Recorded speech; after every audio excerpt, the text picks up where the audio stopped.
Welcome to our third Courtside Mini, and we've got the pleasure of having Joe Ward back with us again. Thank you for joining us. Thanks for having me. That's all right. I mean, this is so seamless. It's as if we recorded all three back to back, but I know our listeners realise we're doing this live. Here's a question, Joe, that I've got. It either subtly gets said or through good, primarily our context in Britain, passive aggression, or passively gets said, how do I know that my child's coach is the right coach for them? Particularly if, like myself, I have no history in the sport, so in part I don't know what to look for other than he leaves the tennis court smiling. And so you will often get that conversations on courtside. Well, who coaches your child? My coach is this. Who coaches your child? My coach is that. And it almost feels sometimes like there's a hierarchy of, well, I've got the great coach, you've got the not so great one. And there becomes a hierarchy or a pecking order of my child is coached by A and your child's coached by B. Good old adults referring and defaulting back to the playground. So just for this Courtside Mini, how can you help us know, how do we know whether the coach our child has is the right coach for them beyond the fact they leave every time smiling? Well, that's already a good thing, isn't Yes, it? If it's a great thing. enjoying, I mean, and it should be a sport for life. So, Unfortunately, I think there are some coach-player relationships that don't promote longevity. Yeah.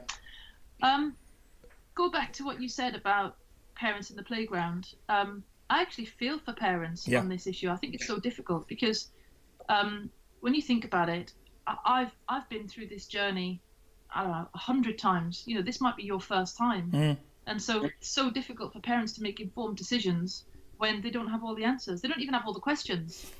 So I actually do think that there should be far more information out there for parents. And I think there needs to be greater awareness of what the component parts of a good coach are. Yeah. And I'm also the kind of coach who quite likes a good debate. So if a parent was to come to me and say, hi Joe, can I just ask what you're doing? And I say, okay, blah, blah, blah. And can I ask why you're doing it? I think that's a fantastic question, but I know a lot of coaches wouldn't feel the same. But for me, if the coaches don't have the confidence to answer those kinds of questions, then they probably shouldn't be having the confidence to make those kinds of changes in the first place. So I think it's interesting. You've caught me at an interesting time because 2 nights ago, I ran my first optimal parenting competition workshop. It's definitely called something like that. It's those 3 words, but I'm not certain of which order they go in. It might be optimal parenting for competition or optimal competition parenting, whatever. And basically, so it's a workshop that's written by Loughborough University in coordination with the LTA. And there are a team of tutors who've been trained all around the country, and we go out and we deliver to parents. Yeah. And so I delivered my first one. Great content, lots of really interesting conversations, and a few things struck me that night. So it's 2.5, 3 hours. I did it in my own club. Okay, the first one I ran was in my own club. I've got a couple next week. The first one was how much the parents appreciate the time to ask the coach questions. Yeah. So that's the first one. We don't give them enough time. And I know why, because we get off court, we're knackered, we want to go home. If we're not working on a Saturday or Sunday, we're probably doing something where we don't want to be disturbed, etc. But I do think we need to make more time for parents. Mm-hmm. If parents are asking us questions whilst we're on court coaching their children, then they become quite expensive questions, don't they? They do. When the clock is ticking. So it struck me that they were really enjoying the ability to sort of say, well, as a coach, what do you think? So I think more education for parents, like these sorts of workshops, etc., I think is fantastic. But the other thing that struck me was the workshop was all about how parents can promote a task orientation in their children. Mm-hmm. Talked about what you should be saying, what's like a gold star journey to a tournament conversation with your child, what kind of behaviours and communication, like non-verbal communication, should you be doing during the matches, and then what's a gold star conversation after a match? What kind of things should you avoid? And a lot of this is based on research that was done by Camilla Knight, who is a professor at, I can't remember which university, but she's done a lot And of soon research to in be a tennis guest psychology. on Courtside. Oh, fantastic! No, Well, you there's can a ask her coup. all about it. So you'd almost think we planned that. Oh, seamless. All of the research was based on what children want and need. Yeah. Which really is that's the bottom line, isn't it? And I suppose the takeaway message of the workshop is that in order for parents to be the best parents for competitive children, they need to be task oriented themselves because they need to role model those behaviours. But the thing that struck me was how many times the parents were saying to me in this workshop, "Oh, this is brilliant. I feel like I've got so much more confidence now." But you know, the coach doesn't talk to my child like that, and I think that's a problem. So it's all very well educating parents on what they should be doing for their children, but at the same time, if we're highlighting what coaches aren't doing, then I think that could be an issue.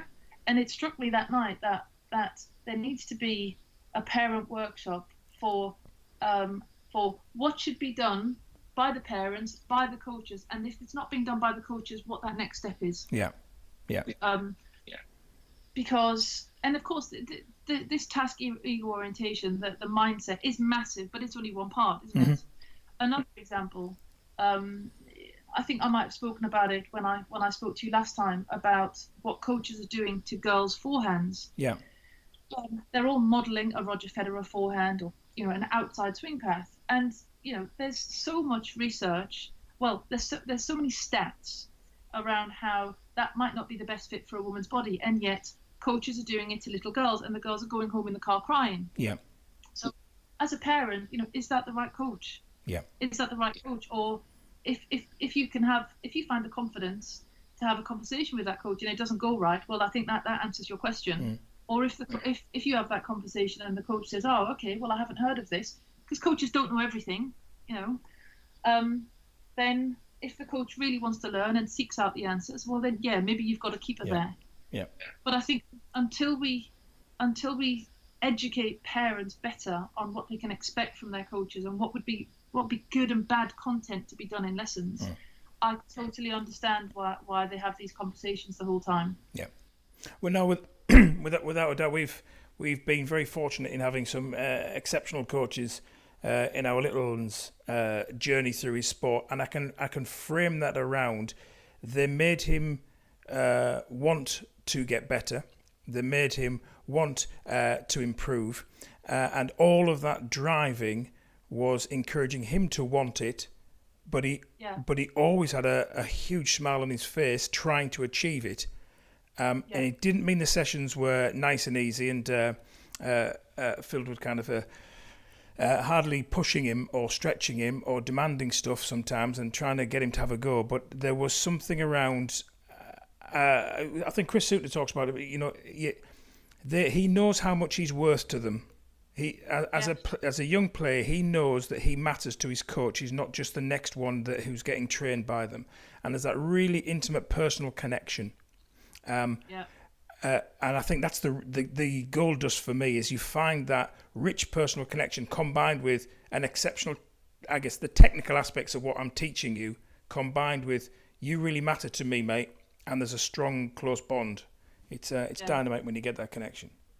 It is. I mean, that still doesn't tell you that what technical or tactical or even physical stuff the coach is doing is right. It just means he's good at selling it. Yes. And he's a nice guy or she's a nice woman. But I think I told you last time about the workshops on how to coach girls. They're just about to go live. Yeah. And that's really exciting for me. And we're starting to roll them out.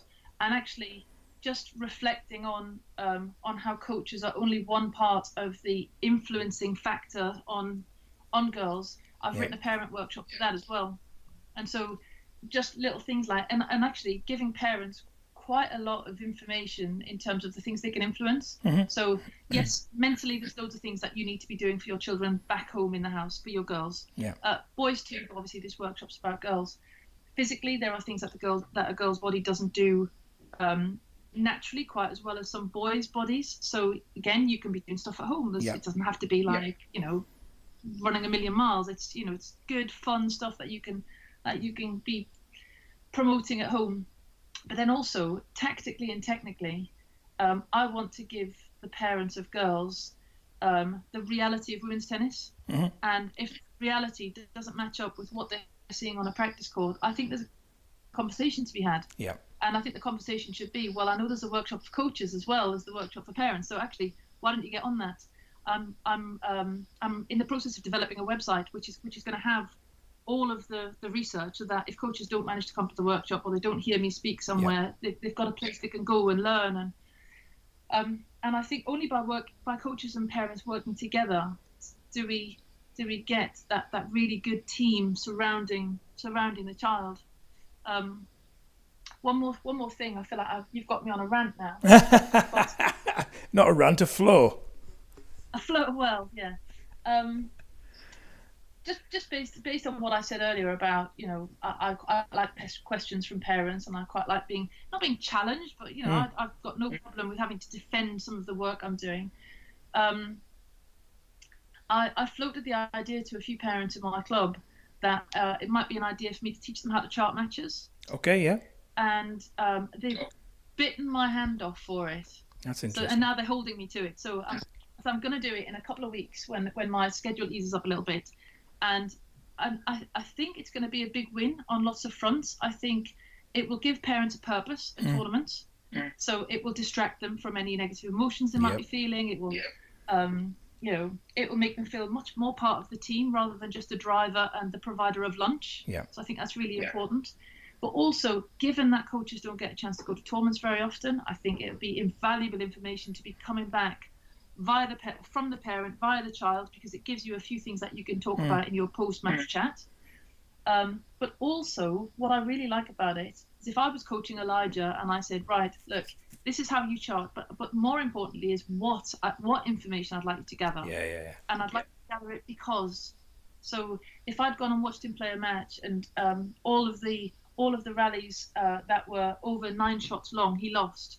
And it might be, I've never seen him play, but it might be that we either need to, maybe we need to make him braver so that he can dictate with his forehand and win more 4-shot points, 5-shot points, whatever. And that might be a really, really good piece of research for you to go and collect. And you feel like you're part of the journey. You know exactly what you're paying for, and you also know exactly what we're working on. So you become another really important cog in the machine. But, you said, I think, before that in terms of coaching being allowed or disallowed on court, one of the things you like about it is that you get to understand the process. Yeah. You understand what coaches are thinking, which I think is the whole point of this podcast. Yes, isn't it is. Well, I think you should be a part of that. I think you should have a job as part of the team, and I think you should know what we're working on and why. And if you do a proper goal setting process, you'd also know when that job is done and it's time to move on to the next. Yeah. And then you really see whether you're getting any bang for your buck, don't you? Yeah. No, definitely do. And I think I'm going to have a word with the coach here, Rafa, and see if I can get myself a BTA clipboard. I want to be part of the coaching team. No, but I agree. And I think the thing that I've noticed is we journey with him as he's journeying in sport. So I'm picking up stuff, and I'm aware your footwork isn't great today. And I can see, because I watch a fair bit of him getting coached, I just find it fascinating. And so at matches, I'm able to not just he won or he lost. I can actually see some technical bits, not as advanced as the coaches do, granted, because they're immersed in this. But there are bits that I notice, and I'm able to then have much more constructive conversations, not necessarily with Elijah, because I leave that to his coaches to do, but I do feel the more wisdom, knowledge about the sport that I'm gaining through watching and the interaction with the coaches, the more I genuinely do feel part of it, and it becomes less. And I feel that then I have an easier relationship with the coaches instead of them fearing, oh, here comes the dad again, what on earth does he want? Because genuinely you do feel that you're part of the team, you're part of the process. So it's good. I would go one step further, and instead of you relying on what you see, I'd say, okay, how do you measure that? Yes. Is there a way that you can chart this match where you can actually be physically measuring what you think you're seeing? sometimes even as coaches, our eyes say one thing and the stats say another. Yeah. I mean, this whole brain game tennis, the Craig O'Shaughnessy stuff, I think pretty much blew everyone's perceptions of tennis because everyone thought it was all about grinding and long rallies. And, Yeah. But yeah, if I was you, I'd ask the coach next time you go out and you watch a larger player tournament. You say, is there anything in particular you'd like me to chart or look for you? He might, fall off his chair if you ask him that, or he might say, do you know what? Yeah, I feel like I haven't seen Elijah compete in a little while, and I'd really like to know X. It might even be something really simple like, after the last ball is struck of a point, you quickly put your timer on your iPhone, and how many seconds is he taking before the next point? Because maybe he rushes, or maybe, you know what I mean? It could be anything. That's a good point. Anything. Does he go to his towel every time, or does he? What's his in-between point rallies? Does he always bounce the ball the same number of times before he serves? There's a million different things that parents can be doing, and I think it's a coach's job to try and use every resource available to help the development of their players. And I think parents are a massively overlooked resource. Brilliant. And on that, we will end this mini conversation. Thank you so much, Joe. It has been absolute joy having you with us, particularly on the first three of these minis. If any of you have any thoughts around what makes an exceptional coach, how do you know that your coach is the right coach for your child? Anything that we've been reflecting on that you want to reflect back to us on either Instagram, on Twitter, drop us an email, or on Facebook. We'd love to hear from you. So from us, from this podcast, thank you for joining us.